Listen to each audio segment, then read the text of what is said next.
Morgan, and today I will be reading Chapter 10 of Mansfield Park by Jane Austen. A quarter of an hour, 20 minutes passed away, and Fanny was still thinking of Edmund, Miss Crawford, and herself, without interruption from anyone. She began to be surprised at being left so long, and to listen with an anxious desire of hearing their steps and their voices again. She listened, and at length she heard voices and feet approaching, but she had just satisfied herself that it was not those she wanted, when Miss Bertram, Mr. Rushworth, and Mr. Crawford issued from the same path which she had trod herself, and were before her. "Miss Price all alone!" and "My dear Fanny, how comes this?" were the first salutations. She told her story. "Poor dear Fanny," cried her cousin, "how ill you have been used by them! You had better have stayed with us." Then, seating herself with the gentlemen on each side, she resumed the conversation which had engaged them before, and discussed the possibility of improvements with much animation. Nothing was fixed on, but Henry Crawford was full of ideas and projects, and, generally speaking, whatever he proposed was immediately approved, first by her, and then by Mr. Rushworth, whose principal business seemed to be to hear the others, and who scarcely risked an original thought of his own, beyond a wish that they had seen his friend Smith's place. After some minutes spent in this way, Miss Bertram, observing the iron gate, expressed a wish of passing through it into the park, that their views and their plans might be more comprehensive. It was the very thing of all others to be wished. It was the best, it was the only way of proceeding with any advantage, in Henry Crawford's opinion, and he directly saw a knoll not half a mile off, which would give them exactly the requisite command of the house. Go therefore they must to that knoll, and through that gate, but the gate was locked. Mr. Rushworth wished he had brought the key. He had been very near thinking whether he should not bring the key. He was determined he would never come without the key again, but still this did not remove the present evil. They could not get through, and as Miss Bertram's inclination for so doing did by no means lessen, it ended in Mr. Rushworth's declaring outright that he would go and fetch the key. He set off accordingly. "It is undoubtedly the best thing we can do now, as we are so far from the house already," said Mr. Crawford when he was gone. "Yes, there is nothing else to be done. But now, sincerely, do you not find the place altogether worse than you expected?" "No, indeed, far otherwise. I find it better, grander, more complete in its style, though that style may not be the best, and to tell you the truth, speaking rather lower, I do not think that I shall ever see Sotherton again with so much pleasure as I do now. Another summer will hardly improve it to me." After a moment's embarrassment, the lady replied, "You are too much of a man of the world not to see with the eyes of the world. If other people think Sotherton improved, I have no doubt that you will." "I am afraid I am not quite so much the man of the world as might be good for me in some points. My feelings are not quite so evanescent, nor my memory of the past under such easy dominion as one finds to be the case with men of the world." This was followed by a short silence. Miss Bertram began again. "You seem to enjoy your drive here very much this morning. I was glad to see you so well entertained. You and Julia were laughing the whole way." "Were we? Yes, I believe we were, but I have not the least recollection at what. Oh, I believe I was relating to her some ridiculous stories of an old Irish groom of my uncle's. Your sister loves to laugh." "You think her more light-hearted than I am." "More easily amused," he replied. "Consequently, you know," smiling, "better company. I could not have hoped to entertain you with Irish anecdotes during a 10 miles drive." "Naturally, I believe. I am as lively as Julia, but I have more to think of now."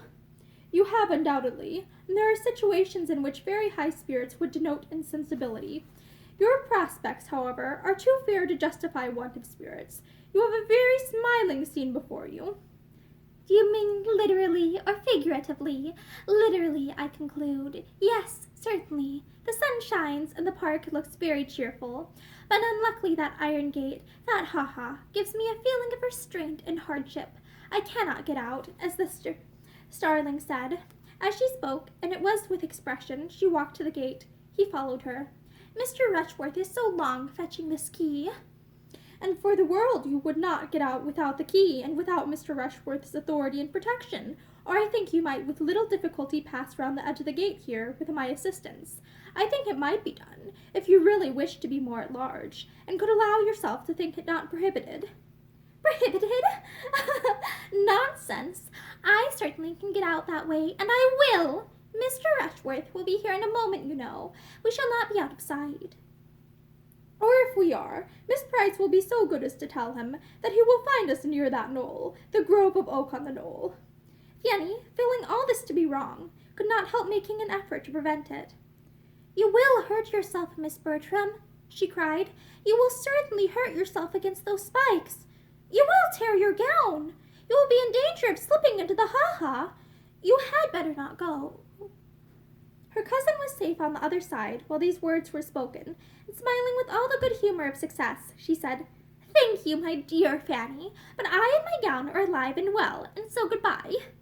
Fanny was again left to her solitude, and with no increase of pleasant feelings, for she was sorry for almost all that she had seen and heard, astonished at Miss Bertram, and angry with Mr. Crawford. By taking a circuitous, and as it appeared to her, very unreasonable direction to the knoll, they were soon beyond her eye, and for some minutes longer she remained without sight or sound of any companion. She seemed to have the little wood all to herself. She could almost have thought that Edmund and Miss Crawford had left it, but that it was impossible for Edmund to forget her so entirely. She was again roused from disagreeable musings by sudden footsteps. Somebody was coming at a quick pace down the principal walk. She expected Mr. Rushworth, but it was Julia, who, hot and out of breath, and with a look of disappointment, cried out on seeing her, Heyday! Where are the others? I thought Maria and Mr. Crawford were with you. Fanny explained. A pretty trick, upon my word. I cannot see them anywhere, looking eagerly into the park. But they cannot be very far off, and I think I am equal to as much as Maria, even without help. But Julia, Mr. Rushworth will be here in a moment with the key. Do wait for Mr. Rushworth. Not I, indeed. I have had enough of the family for one morning. Why, child, I have but this moment escaped from his horrible mother. Such a penance as I have been enduring, while you were sitting here so composed and so happy. It might have been as well, perhaps, if you had been in my place, but you always contrive to keep out of these scrapes. This was a most unjust reflection, but Fanny could allow for it and let it pass. Julia was vexed, and her temper was hasty, but she felt that it would not last, and therefore, taking no notice, only asked her if she had not seen Mr. Rushworth. Yes, we saw him. He was posting away as if upon life and death, and could but just spare time to tell us his errand, and where you all were. It is a pity that he should have so much trouble for nothing. That is Miss Maria's concern. I am not obliged to punish myself for her sins. The mother I could not avoid, as long as my tiresome aunt was dancing about with the housekeeper, but the son I can get away from. And she immediately scrambled across the fence and walked away, not attending to Fanny's last question of whether she had seen anything of Miss Crawford and Edmund. The sort of dread in which Fanny now sat of seeing Mr. Rushworth prevented her thinking so much of their continued absence. However, as she might have done, she felt that he had been very ill-used, and was quite unhappy in having to communicate what had passed. He joined her within 5 minutes after Julia's exit, and though she made the best of the story, he was evidently mortified and displeased in no common degree. At first he scarcely said anything. His looks only expressed his extreme surprise and vexation, and he walked to the gate and stood there, without seeming to know what to do. They desired me to stay. My cousin Maria charged me to say that you would find them at that knoll, or thereabouts. I do not believe I shall go any further, said he sullenly. I see nothing of them. By the time I get to the knoll, they may be gone somewhere else. I have had walking enough. And he sat down with a most gloomy countenance by Fanny. I am very sorry, said she. It is very unlucky. And she longed to be able to say something more to the purpose. After an interval of silence, I think they might as well have stayed for me, said he. Miss Bertram thought you would follow her. I should not have had to follow her if she'd stayed. This could not be denied, and Fanny was silenced. After another pause, he went on. Pray, Miss Price, are you such a great admirer of this Mr. Crawford as some people are? For my part, I can see nothing in him. I do not think him at all handsome. Handsome? Nobody can call such an undersized man handsome. He is not 5'9". I should not wonder if he was not more than 5'8". I think he is an ill-looking fellow. In my opinion, these Crawfords are no addition at all. We did very well without them." A small sigh escaped Fanny here. She did not know how to contradict him. "If I had made any difficulty about fetching the key, there might have been some excuse, but I went the very moment she said she wanted it." "Nothing could be more obliging than your manner, I am sure, and I dare say you walked as fast as you could. But still, it is some distance, you know, from the spot to the house, quite into the house, and when people are waiting, they are bad judges of time, and every half-minute seems like 5. He got up and walked to the gate again, and wished he had had the key about him at the time. Fanny thought she discerned in his standing there an indication of relenting, which encouraged her to another attempt, and she said, therefore, "It is a pity you should not join them. They expected to have a better view of the house from that part of the park, and will be thinking how it may be improved, and nothing of that sort, you know, can be settled without you." She found herself more successful in sending away than in retaining a companion. Mr. Rushworth was worked on. "Well," said he, "if you really think I had better go, it would be foolish to bring the key for nothing." And letting himself out, he walked off without further ceremony. Fanny's thoughts were now all engrossed by the two who had left her so long ago, and getting quite impatient, she resolved to go in search of them. She followed their steps along the bottom walk, and had just turned up into another, when the voice and the laugh of Miss Crawford once more caught her ear. The sound approached, and a few more windings brought them before her. They were just returned into the wilderness from the park, to which a side gate, not fastened, had attempted them very soon after their leaving her, and they had been across a portion of the park into the very avenue which Fanny had been hoping the whole morning to reach at last, and had been sitting down under one of the trees. This was their history. It was evident that they had been spending their time pleasantly, and were not aware of the length of their absence. Fanny's best consolation was in being assured that Edmund had wished for her very much, and that he should certainly have come back for her, had she not been tired already. But this was not quite sufficient to do away with the pain of having been left a whole hour, when he had talked of only a few minutes, nor to banish the sort of curiosity she felt, to know what they had been conversing about all that time, and the result of the whole was to her disappointment and depression, as they prepared, by general agreement, to return to the house. On reaching the bottom of the steps to the terrace, Mrs. Rushworth and Mrs. Norris presented themselves at the top, just ready for the wilderness, at the end of an hour and a half from their leaving the house. Mrs. Norris had been too well employed to move faster. Whatever cross accidents had occurred to interrupt the pleasures of her nieces, she had found a morning of complete enjoyment, for the housekeeper, after a great many courtesies on the subject of pheasants, had taken her to the dairy, told her all about their cows, and given her the receipt for a famous cream cheese.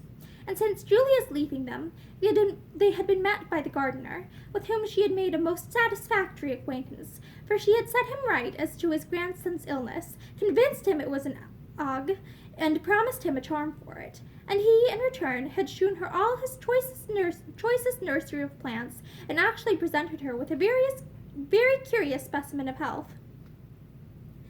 On this rencontre, they all returned to the house together, there to lounge away the time as they could with sofas and chit-chat and quarterly reviews, till the return of the others and the arrival of dinner. It was late before the Miss Bertrams and the two gentlemen came in, and the ramble did not appear to have been more than partially agreeable, or at all productive of anything useful with regards to the object of the day. By their own accounts, they had been all walking after each other, and the junction which had taken place at last seemed, to Fanny's observation, to have been as much too late for re-establishing harmony as it confessedly had been for determining on any alteration. She felt, as she looked at Julia and Mr. Rushworth, that hers was not the only dissatisfied bosom amongst them. There was gloom on the face of each. Mr. Crawford and Miss Bertram were much more gay, and she thought that he was taking particular pains, during dinner, to do away any little resentment of the other two, and restore general good humor. Dinner was soon followed by tea and coffee. A 10 miles drive home allowed no waste of hours, and from the time of their sitting down to table, it was a quick succession of busy nothings till the carriage came to the door, and Mrs. Norris, having fidgeted about, and obtained a few pheasant's eggs and a cream cheese from the housekeeper, and made abundance of civil speeches to Mrs. Rushworth, was ready to lead the way. At the same moment, Mr. Crawford, approaching Julia, said, "I hope I am not to lose my companion, unless she is afraid of the evening air and so exposed a seat." The request had not been foreseen, but was very graciously received, and Julia's day was likely to end almost as well as it began. Miss Bertram had made up her mind to something different, and was a little disappointed, but her conviction of being really the one preferred comforted her under it, and enabled her to receive Mr. Rushworth's parting attentions as she ought. He was certainly better pleased to hand her into the barouche than to assist her in ascending the box, and his complacency seemed confirmed by the arrangement. "Well, Fanny, this has been a fine day for you, upon my word," said Mrs. Norris as they drove through the park. "Nothing but pleasure from beginning to end. I am sure you ought to be very much obliged to your Aunt Bertram and me for contriving to let you go. A pretty good day's amusement you have had." Maria was just discontented enough to say directly, "I think you have done pretty well yourself, ma'am. Your lap seems full of good things, and here is a basket of something between us, which has been knocking my elbow unmercifully."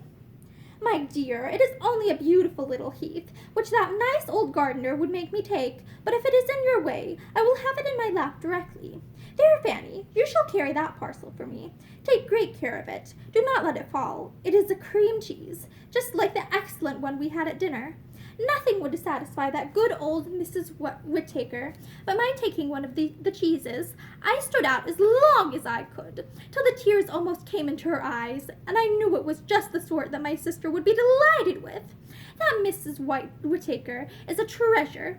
She was quite shocked when I asked her whether wine was allowed at the second table, and she has turned away 2 housemaids for wearing white gowns. Take care of the cheese, Fanny. Now, I can imagine the other parcel in the basket very well." "What else have you been sponging?" said Maria, half pleased that Southerton should be so complimented. "Sponging, my dear! It is nothing but 4 of those beautiful pheasant's eggs, which Miss Whittaker could quite force upon me. She would not take a denial. She said it must be such an amusement to me, as she understood I lived quite alone, to have a few living creatures of that sort. And so to be sure it will. I shall get the dairymaid to set them under the first spare hen, and if they come to good, I can have them moved to my own house and borrow a coop. And it will be a great delight to me in my lonely hours to attend to them. And if I have good luck, your mother shall have some." It was a beautiful evening, mild and still, and the drive was as pleasant as the serenity of nature could make it. But when Mrs. Norris ceased speaking, it was altogether a silent drive to those within. Their spirits were in general exhausted, and to determine whether the day had afforded most pleasure or pain might occupy the meditations of almost all. End of chapter. Have a good day.